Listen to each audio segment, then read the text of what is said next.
Madam চলেছেন আমাদের শ্যামল mobile post office মোড় ব্রাঞ্চে এবং পারচেজ করে নিয়েছেন ওপোর একদম new launching product Oppo A3 pro. তো প্রথমেই ম্যামের কাছ থেকে আমরা জেনে নেবো ম্যামের কেমন লাগছে।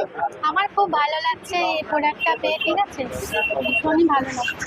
আচ্ছা, এর সাথে ম্যামের থেকে জিজ্ঞেস করে নেবো ম্যাম ফোনটি কি ক্যাশে পারচেজ করেছেন না ফাইন্যান্স? ফাইন্যান্স তো ফাইন্যান্সের সুবিধা কেমন পেয়েছে? খুব ভালো পেয়েছে, দাদারা খুব ভালো সুবিধা আচ্ছা, এর সাথে আমাদের শারদ স্পেশাল অফার যেটা শ্যামল মোবাইলের তরফ থেকে স্বপ্ন পূরণের অঙ্গীকার, সেখানে কি আপনি ফিল আপ করেছেন? হ্যাঁ, করেছে। কেমন এক্সাইটেড আপনি? খুব খুব আনন্দ লাগছে। ঠিক আছে, এর সাথে আপনি কি কাউকে সাজেস্ট করবেন আমাদের শ্যামল মোবাইল পোস্ট অফিস মোড় ব্রাঞ্চ থেকে ফোন হ্যাঁ পারচেজ? নিশ্চয়ই। আমি ঠিক আছে, তাহলে আমরা আমাদের যারা কাস্টমার আছে তাদের থেকে জেনে নিচ্ছি তাদের কেমন কি এক্সপিরিয়েন্স আমাদের শ্যামল মোবাইল পোস্ট অফিস মোড় ব্রাঞ্চে, এবং তার সাথে সাথে শ্যামল মোবাইল পোস্ট অফিস মোড় ব্রাঞ্চের তরফ থেকে যে নিউ অফার লঞ্চ করা হয়েছে